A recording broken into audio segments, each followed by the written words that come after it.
Good afternoon, ladies and gentlemen. I would like to quickly teach you how to subtract integers using a number line. In order to subtract, I want us to think about which direction we would actually need to move on the number line. So to add a positive number, which we've been doing already, to add a positive, we would move right on the number line. So for subtracting, which is the inverse operation of addition, we would want to move in the opposite direction we would for adding. So to subtract a positive number, we would need to move left on the number line. All right, to add a negative number, which direction do we move? Well, to add a negative, we would move left. For subtracting now, again, inverse operation of addition, we move in the opposite direction we would for adding a negative. So to subtract a negative number, we would need to move right. Let's put into practice some of these problems. 8 minus a positive 10.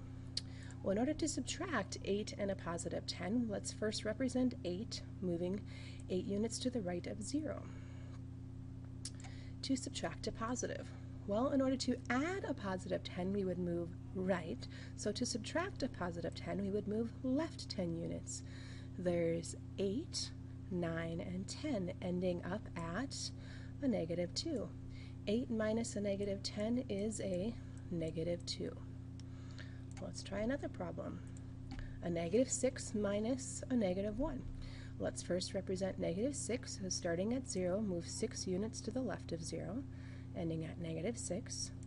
Now, subtracting a negative 1. Well, in order to add a negative 1, from here we would move 1 unit to the left. But since we are subtracting a negative 1, we would move in the opposite direction, which is right. 1 unit, and where do we end up at? A negative 5. So a negative 6 minus a negative 1 is a negative 5.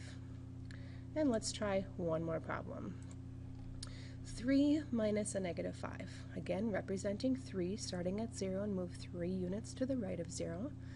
And minus a negative 5. Well, to add a negative 5, you would move left, but to subtract a negative 5, we need to move right 5 units. 1, 2, 3, 4, and 5, ending up at a positive 8. 3 minus a negative 5 is a positive 8. And hopefully, this will help you subtract two integers using a number line.